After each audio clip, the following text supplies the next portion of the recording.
Special day. Today is a day where we get to celebrate the children of our church who have learned and gotten another year closer with God. Now that is something to celebrate. Oh, and it's Father's Day. Happy Father's Day, Dad. I joke with my dad all the time when he asks me who my number one dad is, and I always pause and start to say, Mr. Carrington, Mr. Grant, Mr. Solomon, Mr. Hicks, Mr. King, Mr. Legg, Mr. Harrison, Pop, Uncle Brian, Uncle Doug, Uncle Matt. And even though I'm teasing him, all those men have been dads to me over 18 years, and I want to wish them and all the other dads here a happy Father's Day. This sermon is one that I heard given so many times by so many of my former classmates, so many different ways. But as I kept thinking about different ways to approach it, I always came back to one thing: the people, you. My belief is that a church is only as good as the people that are in it. I also believe that the town of Naugatuck has the best group of worshipers in the whole world. Even more specifically, us, the members of the United Methodist Church. I believe that I have grown up and have been surrounded by the most loving and supportive people in the world. Not only my biological family, but my church family as well. Everyone sitting here has helped me be the young man I am today. I have so many memories of virtually each and every one of you. As I move on to college, I will bring the lessons you have taught with me. Unfortunately, there are also a lot of people who are not here that I cannot thank in person, but I know that they are here in spirit and looking down at me. Mr. and Mrs. Bellman, Mrs. Harris, and so many others that we all love and miss every day are here with us, and I thank them for encouraging me along my path. I have so many vivid memories within this church. Some include Mr. Hasenfeld wearing his pumpkin shirt and suspenders while spending all his time in the parking lot selling pumpkins, Mrs. Plouffe politely telling the kids to be quiet during Christmas pageant rehearsal, refilling all the iced tea and water cups at the turkey and strawberry shortcake dinner, even Mr. Hunt teaching me how to get rid of the hiccups by pretending to step on my foot and scaring me. These are just some of the many memories that I have. The point I'm trying to make is that everything I have ever done in this church, as well as anyone who has ever done something for me, I have a deep appreciation for. The people and events in this church have molded and shaped me into who I am, and I cannot thank you all enough. To me, family is the most important, and I know as a fact that I have the best one ever. Not only are they there for me 24/7, but they are there for me spiritually as well. I'm so lucky to have so many people to look up to in my faith. First off, my great-grandmother, Shirley Cross. I could not think of a better great-grandmother to look up to, especially for my faith. I remember when I used to sleep over her house every Friday night. A couple of times while I was there, she would get a phone call from someone at our church, and then she would write down what they said and proceeded to call countless others.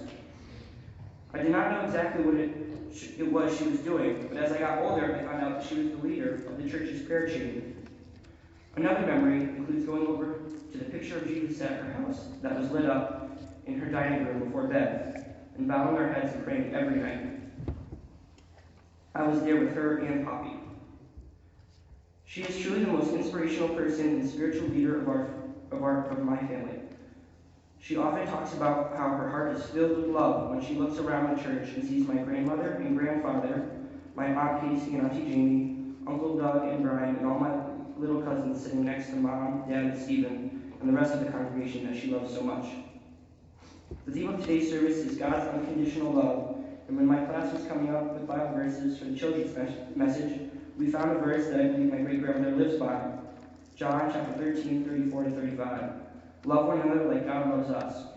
And I love her for living the word of God every day. Love you, Mom. Then there's my grandfather, Pop Herb, who always says, God, family, country, and in that order. He does so much for this church, so do a lot of other people, don't get me wrong, but I was able to experience firsthand what he does. He still waters the flowers out front every morning and occasionally trims the hedges, and during October, he takes care of the smelly rotten pumpkins. He has told and taught me countless ways on how important faith is in life, and I can't thank him enough for how much he's helped me on my faith journey. My grandmother Nanny is also there at every big fellowship hour or Christmas pageant potluck to make everything extra special. I know that God is working through her to make our worship experience better. I would also like to mention my mother and father. Mom, thank you for making sure I was always up, ready to be at church on time and look presentable. You ironed a lot of shirts and pants a half hour before church so that I look my best. And for my father, thank you so much for teaching me about our faith. in and outside the classroom. You have taught me more than anyone on this planet, and I couldn't think of a better person to be my father. There's also the Carringtons and Grants who demonstrate through their actions every day what it means to have God in their life. Mr. Carrington was my confirmation sponsor, and Mr. Grant is Stevens. Both of these men have been role models for me and my brother, and we are blessed to have them in our life.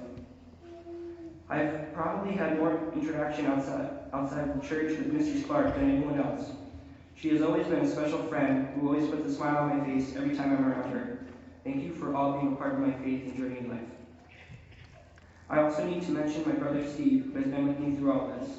Fall and spring cleanups, dinners, painting the church, folding bulletins, setting up for the Christmas pageant and cleaning it up, fellowship hour, ushering in the summer, working at the soup kitchens, tag sales, community service projects, crop walk, and nearly every Sunday school class since pre-K.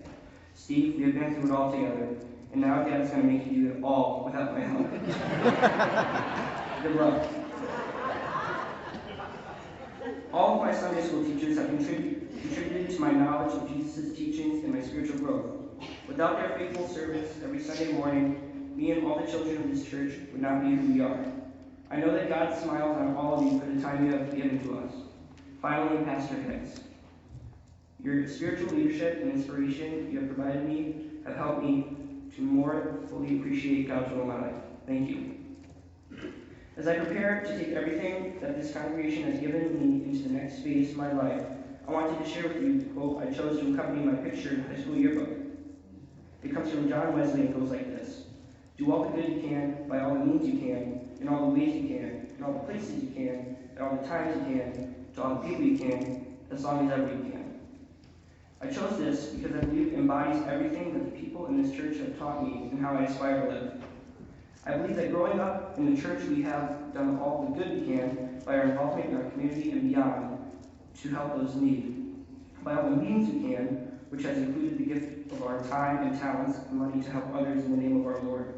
In all the places we could, including right here in Naugatuck, the soup kitchen in Waterbury, and all over the world through our connectional giving.